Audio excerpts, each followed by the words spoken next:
We have some goodies today. In the last video, I mentioned that we are pretty much going full force on this van project. We're taking it a little overkill, but it'll be worth it. What we have in these boxes are part of what we need. This will be like an ongoing thing for weeks, if not months, I assume. And while we don't have everything that we need yet, we do have some of it. And actually, this bottom box has nothing to do with anything car related. I have a feeling it might be fun to open on camera. I want to go from smallest to largest. You already know what this is. Obviously, I went over this in the last video. We pulled the fuel tank because originally I was just gonna pull the stock van fuel pump out and replace it with this Walbro 450 so it can handle the 2J and then some. I mean, this is a very overkill fuel pump for a stock 2JZ. But then we went down the rabbit hole and we committed on doing the 8HP 70 swap. And because we're gonna be running a bigger transmission, I think that we're gonna run into clearance issues with the fuel tank because it was already close with the stock fuel tank. We are most likely going to be using the fuel cell that actually came in the van. This was the previous owner's original plan, was to run the fuel cell for that exact reason. I won't know for sure if the stock fuel pump will fit or not until I get the 8HP transmission actually bolted up and fitted, so we'll find out. Fuel pump is relatively on hold until further notice. Now, this is actually an exciting one. I already spilled the beans that we are turboing the S13. We're stealing everything off the S14 and bolting it up to the S13 and then going a different route with the S14. And what we have in here is actually for that turbo build. We got pretty much the brains of the entire operation in this box. Wait, no.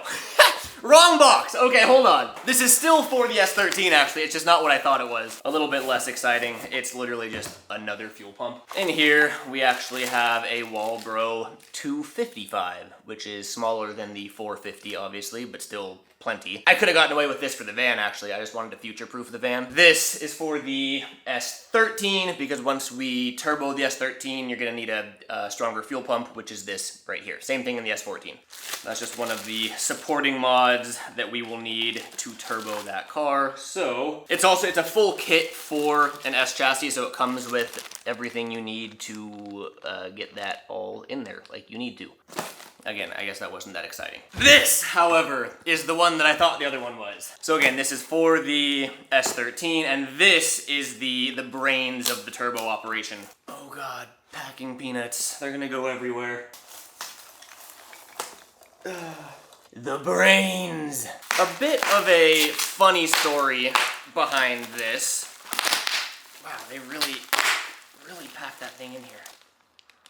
Ta-da! Okay. I don't know if you can see that. Jim Wolf technology. So this is my ECU from the S13. And the reason I say it's kind of a funny story is because I wasn't anticipating doing any of this, really. When I first bought this car, and I first introduced it to this channel, and we were running tests and troubleshooting, because I bought it in questionable condition. Like, before I bought it, I did a compression test. Everything was reading a little weird. It was smoking a lot. So we knew something was up here. We just didn't know what exactly. Eventually, we found out that everything was wrong and we had to completely rebuild the engine. But in addition to that, the ECU, which is essentially the brains of the car, the computer that tells the car what to do and how to do it, it was bad. And cylinder 4 was not firing the injector wasn't firing. It wasn't getting fuel in cylinder 4. I tested it with my friend's known working S13 ECU, and sure enough, cylinder 4 started firing, so we were able to determine that something was up with the ECU, causing cylinder 4. The fuel injector wasn't firing, like there was something in the ECU. So I went ahead, and you can't see it because I put the interior trim back on, but I went ahead and I bought another S13 ECU, and since then,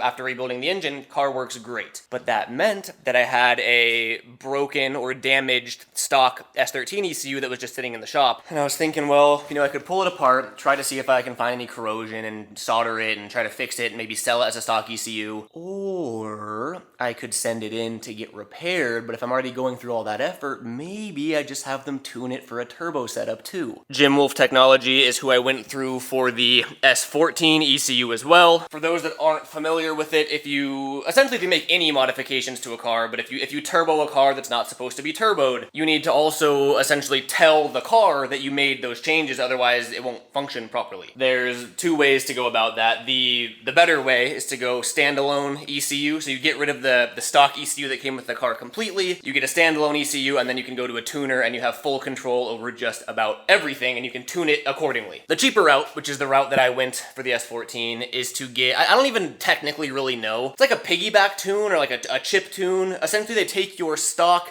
ECU and they modify it to tell the car what you did essentially. So if we pop the hood here, in order to run the turbo that we bolted up to the engine here, we had to upgrade the fuel injectors, the fuel pump like I mentioned, the mass airflow sensor. You know, certain things had to change as supporting mods for the turbo because you're making more power, you need more fuel. So you send in your stock ECU to Jim Wolf Technologies. There's a couple other people that do it. You say like, hey, I'm using this turbo, I'm using this mass airflow sensor, I'm using these fuel injectors, I have this compression ratio. You tell them everything, and then they will tune your stock ECU as needed and then ship it back to you so you can run it with the mods that you added. I don't know, sorry, I'm over explaining. Long story short, we have the stock working naturally aspirated ECU in the S13 now, but when we go turbo, I now have the tuned ECU that I need to run all that. So again, this goes into the pile of S13 turbo accessories. On to the next, we have,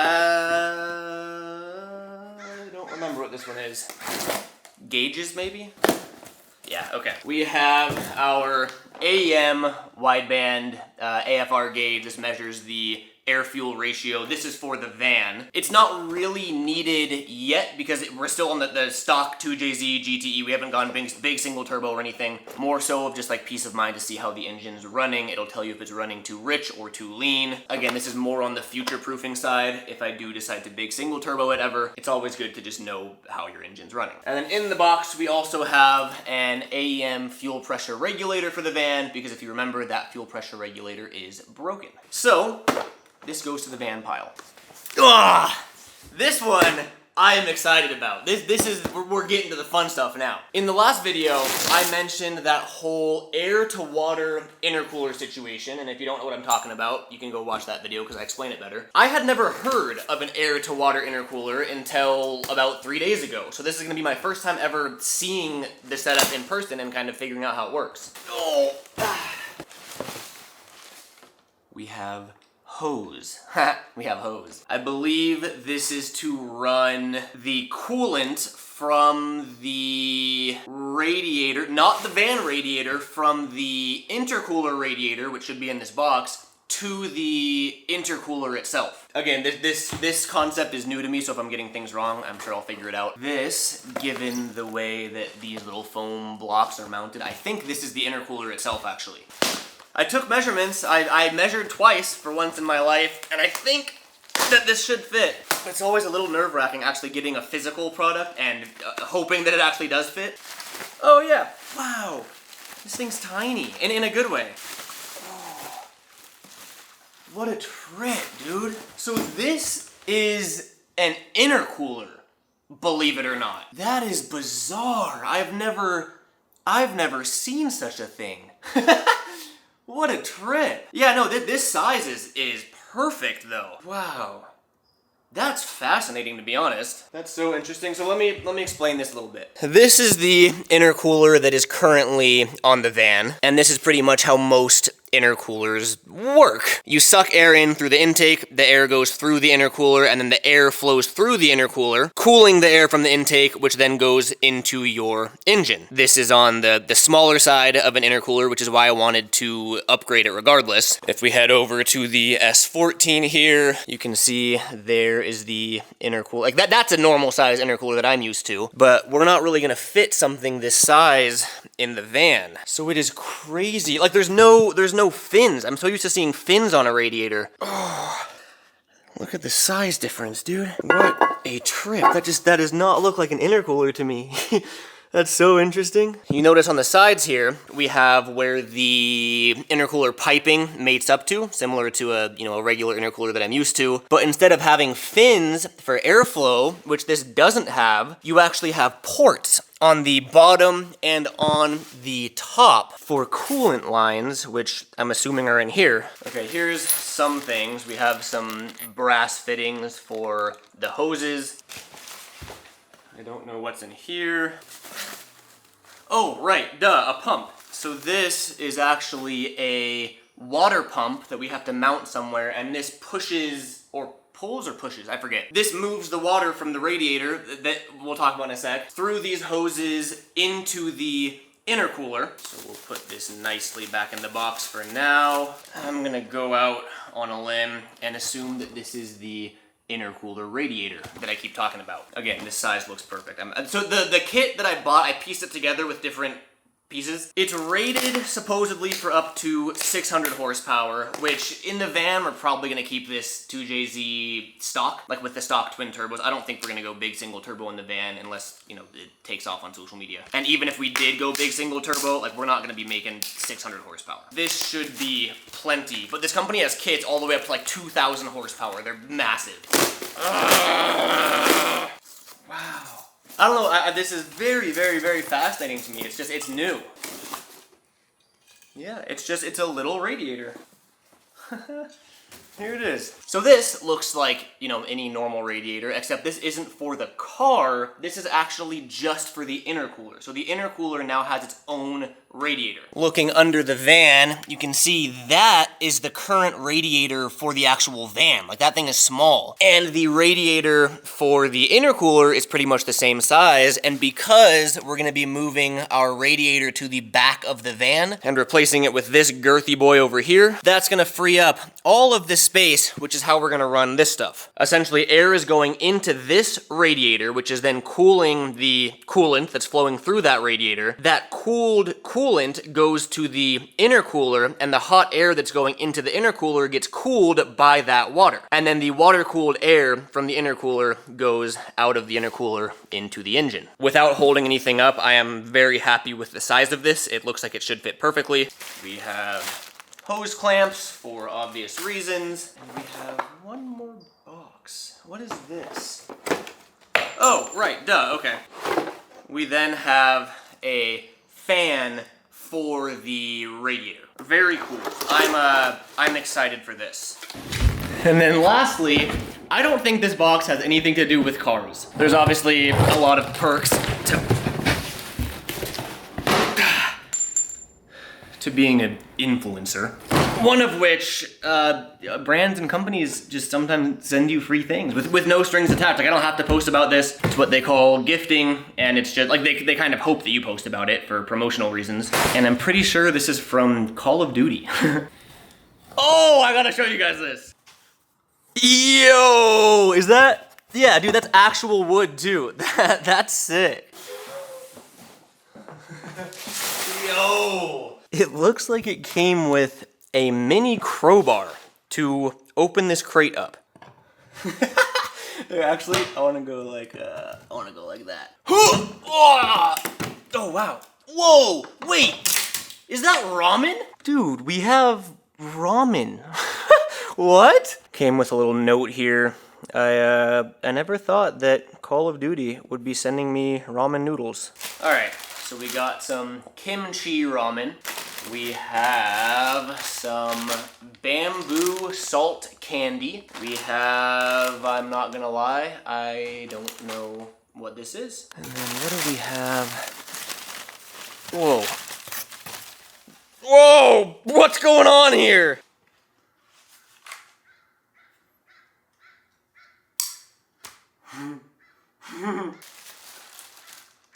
Dude, I got all sorts of things to customize my helmet with. Oh, there's more. Look, we have a stand. That is how you do a PR package, ladies and gentlemen. Call of Duty, thank you guys. This was awesome. Also, this camera, it 100% works. Like, it came in this box that has instructions and everything, and like the camera legitimately actually works. What a sick gift. Thank you. I also just noticed this too. There's a custom patch with my name on it, which is so cool. cool. We have our Call of Duty goodies, we have the van intercooler goodies, we have the fuel pressure regulator and the wideband, the fuel pump for the van, beefy old radiator for the van, ECU and fuel pump for the S13. And now, I guess we start getting the van ready.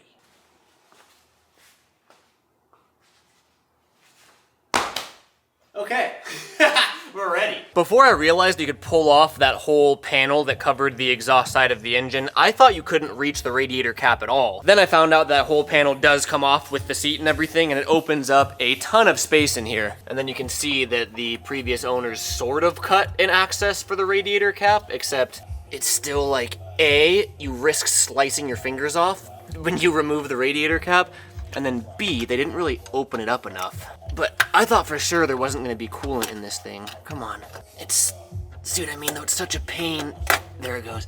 And we actually do have coolant in the radiator. But being the fact that we are going to be removing and putting a new radiator in the rear, let's just drain this thing and get it out.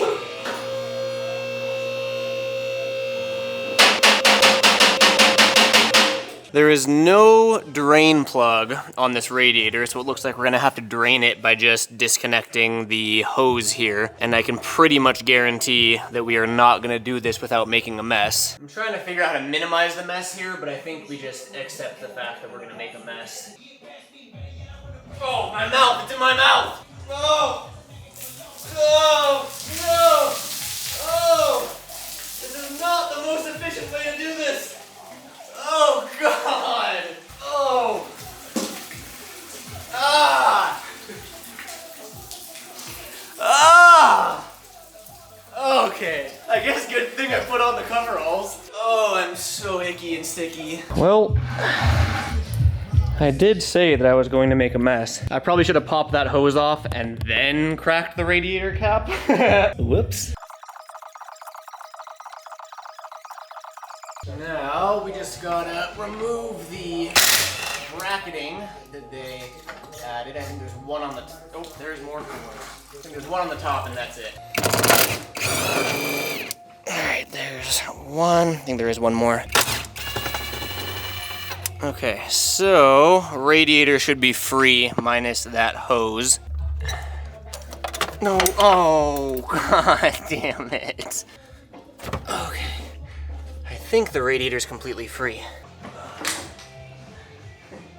The overflow was literally just floating around in there. But this is the teeny tiny little radiator for the entire 2JZ, which I believe this is off a Civic. There's no way that this was gonna cool the engine properly. Radiator and hoses out, and look at how much space that freed up. We can actually see the front of the engine inside the van now. Routing the intercooler piping to the new water or air to water intercooler is gonna be a little interesting. Most likely, we're gonna have to redo probably all or at least most of the intercooler piping, but I think for now, I'm just gonna disconnect it here, and then just leave these open and kind of fit everything up.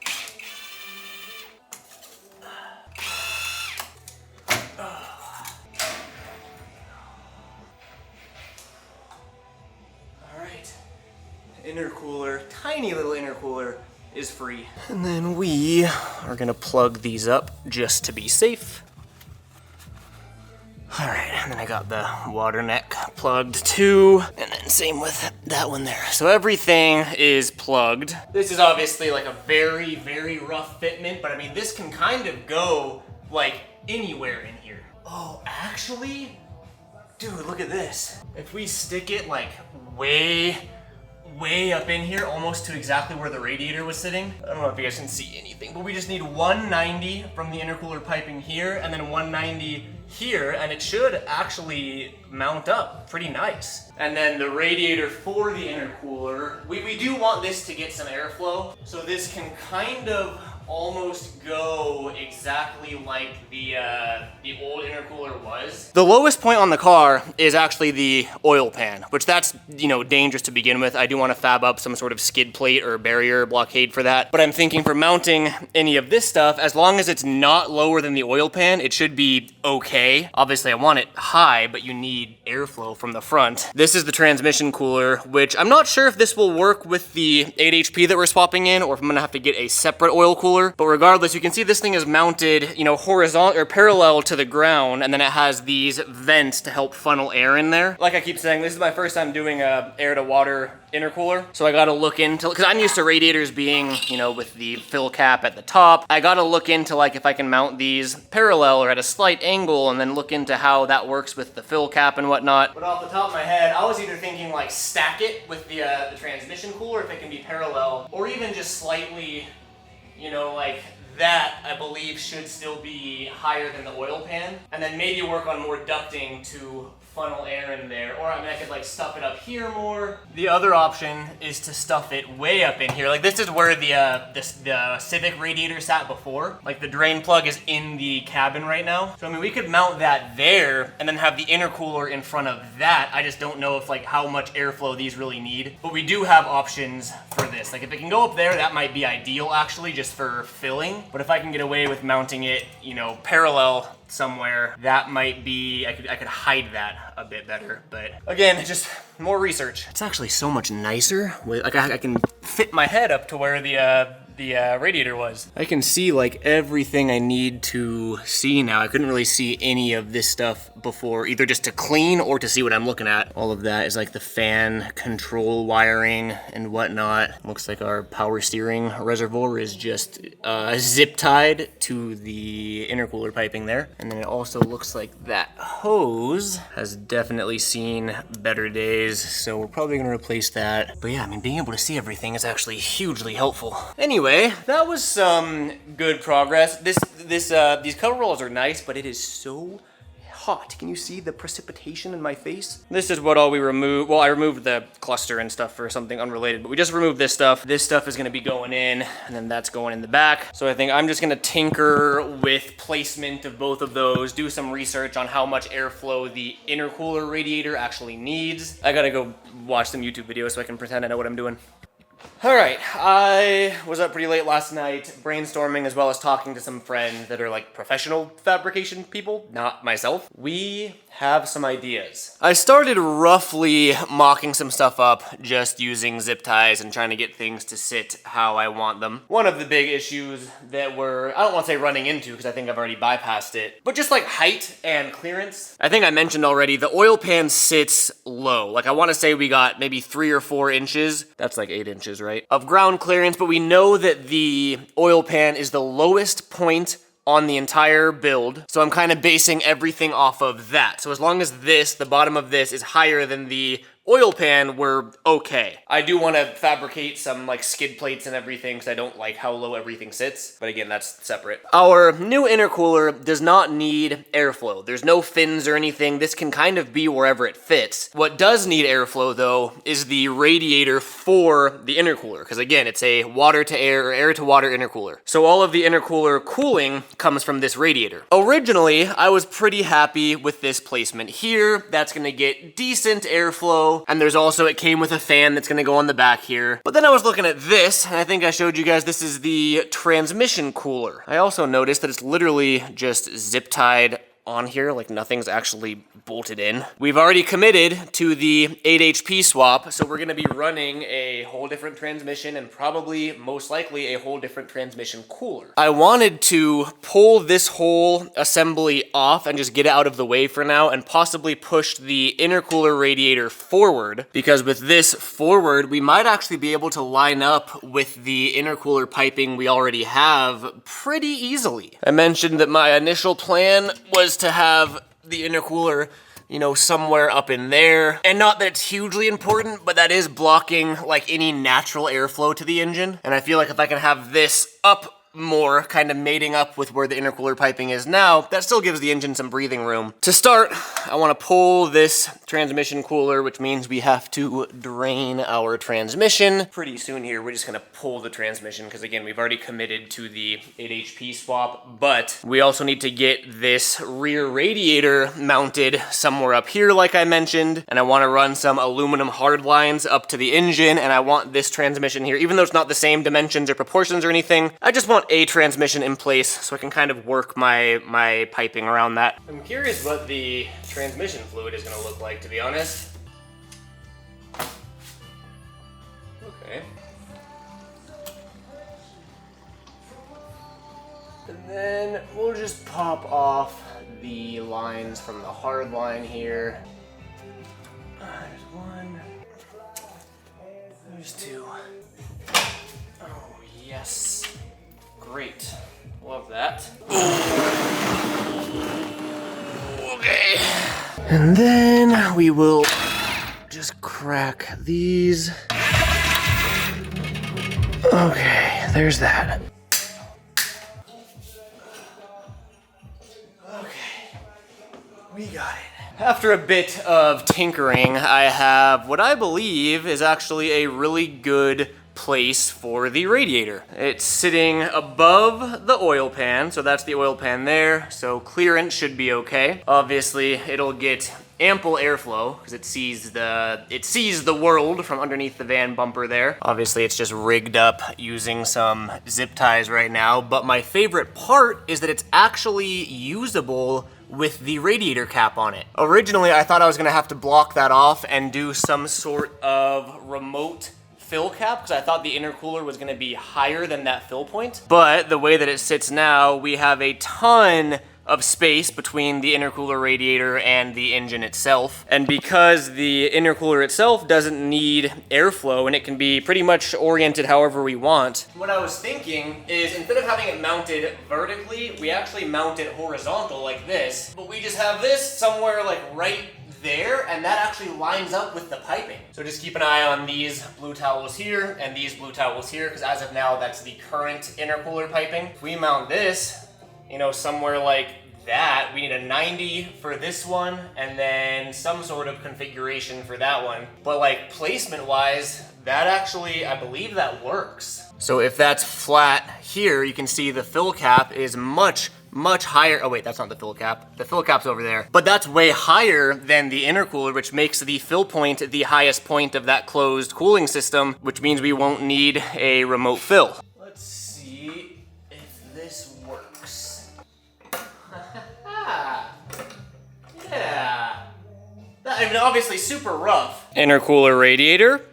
Intercooler. I just have it resting on zip ties right now, but I do picture it back a little bit like that, and then just do a 90 from there to there, or whatever I need. And then this one kind of just, honestly, almost like what it was, where it just loops in to that right there. And then we connect the water lines from there to there, and up there, up there to the back here. I am actually really liking that layout right there. Honestly, the only piece that's gonna need modification is this piece right there. I need this bend to just be less severe, so it's a little bit more of a straight line, and then this 90 will actually fit right up into that. So that's a super easy modification on that side, and then this side should actually clamp right up with no issues at all, just from the piping itself. That actually works perfectly. And then we're just gonna have to obviously replace the zip ties with metal brackets of some sort. I actually marked and made holes to make sure everything is centered there. So I'm thinking just some sort of like boom, boom to here on both sides. Then I could either do something from the bottom to like up here, or maybe I can do this one. I don't quite know yet. And then before we actually mount the intercooler, I want to work on the piping because it'll hold itself still once it's all connected with the piping, and then I'll work on bracketing for that. Oh, okay. If it looks like I'm running on 0 fuel, it's because I have 0 fuel left in me. It's almost 11 p.m. I actually cleaned up the shop, which is kind of crazy because you honestly can't really tell. Got everything somewhat organized over here, and then mainly just like swept up a bunch of zip ties and dust and whatnot, and did my best to organize at least a little bit. What took the most amount of time though was this. Oh, hey buddy. This is our boy. He, or she, I guess, right? Because it's a Black Widow. She guards the tires over here just to make sure that no one steals them. Ta-da! We have a rear-mounted radiator. It is definitely just mocked up with zip ties, same as everything else for now, so it's still relatively temporary, but I'm actually really happy with that fitment. So now we have our intercooler radiator mounted, we have our intercooler mounted, and when I say mounted, I mean mounted. It's just with zip ties for now, obviously. But boom, boom, and all the way back here, we have our radiator. And then we have our fans, which after we get the radiator all actually mounted up, these fans go somewhat like that, and they pull air through the radiator. And I believe these fans are 1800 CFM each, which puts us at over 3000 CFM total, which to my very limited knowledge, I think that will be fine. So, God, I'm tired. Let's talk about going to bed.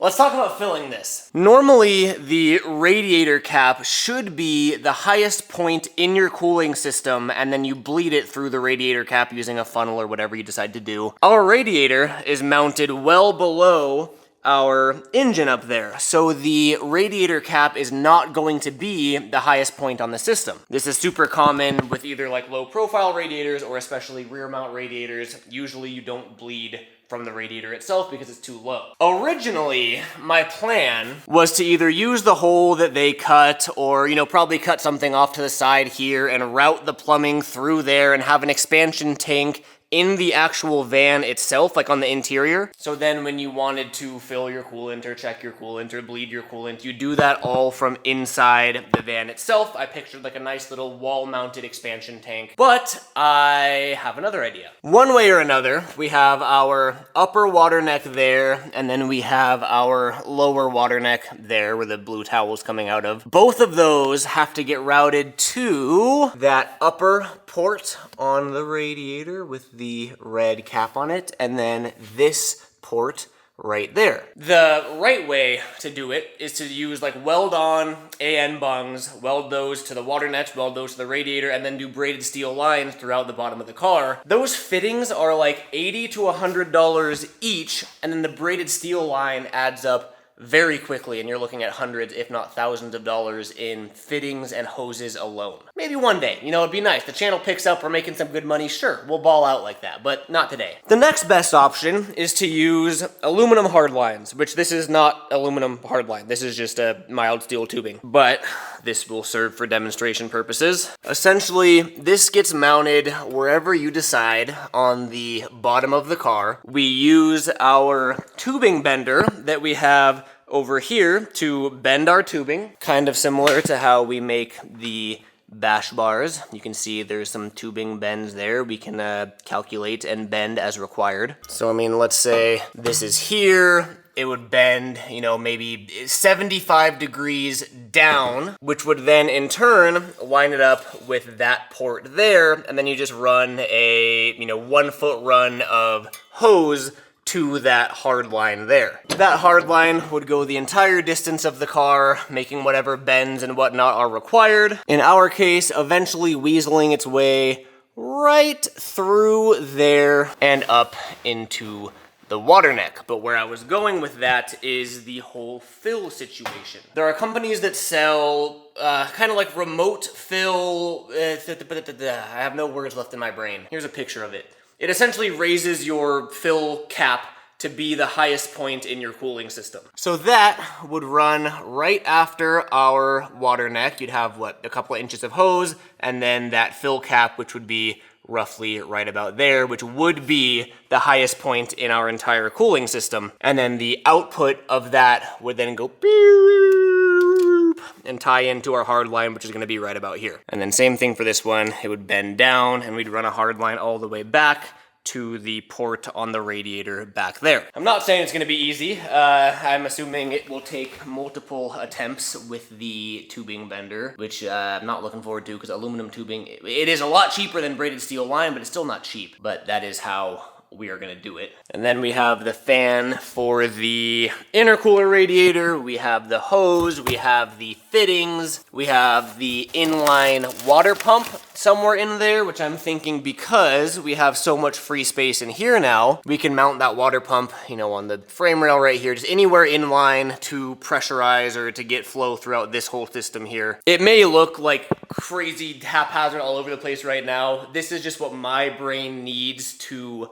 figure everything out. This is the it's proving that it's plausible now. And then my plan for, I was gonna say tomorrow, but tomorrow we actually have a 2-day drift event, which you guys will see on this channel. When I get back from that, we are going to actually make the metal brackets for everything that you see here. And then we can start actually plumbing the water lines from the radiator to the intercooler, from the engine to the actual engine radiator. I will say the biggest thing that we were battling for pretty much all of this was clearance. I keep mentioning the oil pan being the lowest spot. Obviously, I could raise that a little bit, but I really like how much airflow that's getting right now. And then same thing with our radiator back here. You can also see that the oil pan is the lowest part of everything. So this is higher than the oil pan. And then depending on how our temperatures are looking, I might wanna also do some sort of ducting, you know, whether we're sucking air in from the side here and funneling it into the radiator. I think we should still get some decent flow on the radiator there, and especially with the fans, I think it'll be fine. You know, maybe I make some sort of custom shroud that goes down and really funnels everything in there. But the big way to check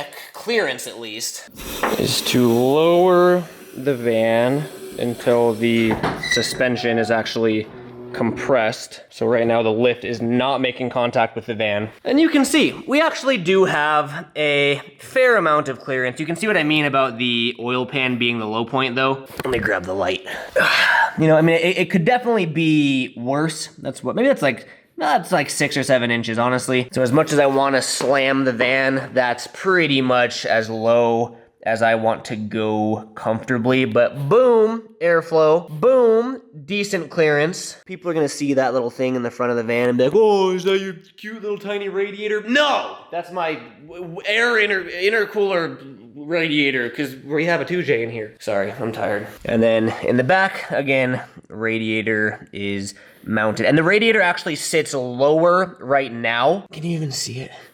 No, you can't see it. The radiator's all mocked up with zip ties right now, and the zip ties are actually on the suspension, so we're not getting an accurate, like when the suspension goes down, the radiator actually lowers, which is not how it's gonna be once it's actually hard mounted. So how low you see it right now is actually lower than it's gonna be in real life, in regular time. Picture that radiator like 3 inches up, and that's a more accurate reading of clearance. And then obviously we're gonna have the fan shroud on the back. So I think that should be good, actually. Here's a better way to explain.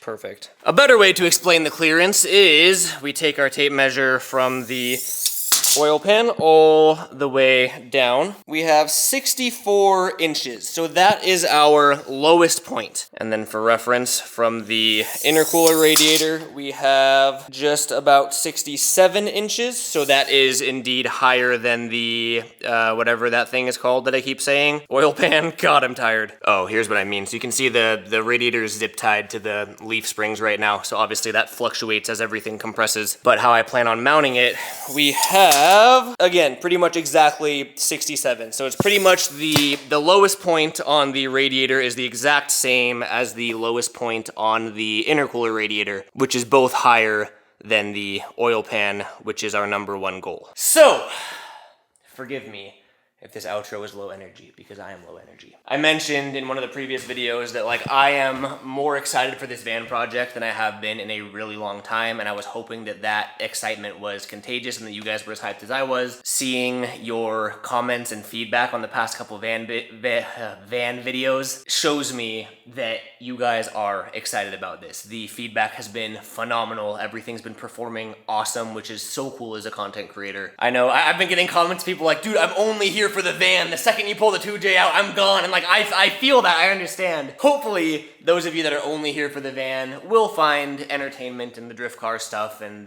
just the vlog stuff that we do here. But it really does feel like we are building a very cool community here, and I am so thankful for it, and I wanted to thank you guys for just being a part of this journey with me. The support on the channel has far exceeded what I expected, and I wanted to thank you guys, the viewers, the channel members. You guys literally, like, to you guys, I'm just a dude on a screen. I'm an internet stranger. But like, you guys make this possible, and I'm so thankful for you. So thank you. Kind of sounding like a broken record here, I'm sorry. We made fantastic progress on the van today, and I think it's really gonna start taking shape soon. That being said, I'm gonna go shower and go to sleep. Thank you guys for watching. Catch you in the next episode. We're taking the S13 out to a drift event with some good homies. Fun will be had, and that's all I got. Peace out. Thank you for watching.